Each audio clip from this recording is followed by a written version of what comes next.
எதை பற்றி நீங்கள் கவலைப்படுகிறீர்கள்? போதுமான தன்னம்பிக்கை இல்லாததை பற்றி. பிறகு நான் பதட்டம் அடைகிறேன். நான் நிறைய திணறுகிறேன். பேசுறாங்க, ஆனா சில நேரங்கள்ல அதை பற்றி வெளிப்படையா பேச எங்களுக்கு வசதியாக இருக்காது. எல்லோரும் எங்களை ஊக்குவிக்கிறார்கள், பேசச் சொல்லுகிறார்கள். ஆனாலும் அந்த பாதுகாப்பற்ற உணர்வு இருக்கிறது. ஏன் அப்படி நடக்கிறது என்று நினைக்கிறீர்கள்? ஏன் உங்களை நீங்களே குறை கூறிக்கொள்கிறீர்கள்? சமூகம் உங்களை அப்படி உணர வைக்கிறதா? சமூகம் நீங்கள் கவலைப்பட வேண்டும் என்று விரும்புகிறது.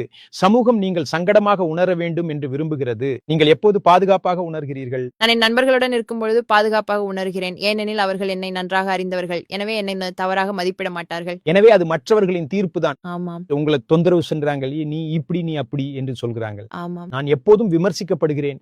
ஆனால் மற்றவர்கள் என் மீது வைக்கும் விமர்சனங்களை பற்றி நான் கவலைப்படுவதில்லை. எனவே எனது எண்ணம் என்னவென்றால், நான் சரியானதை செய்ய வேண்டும்.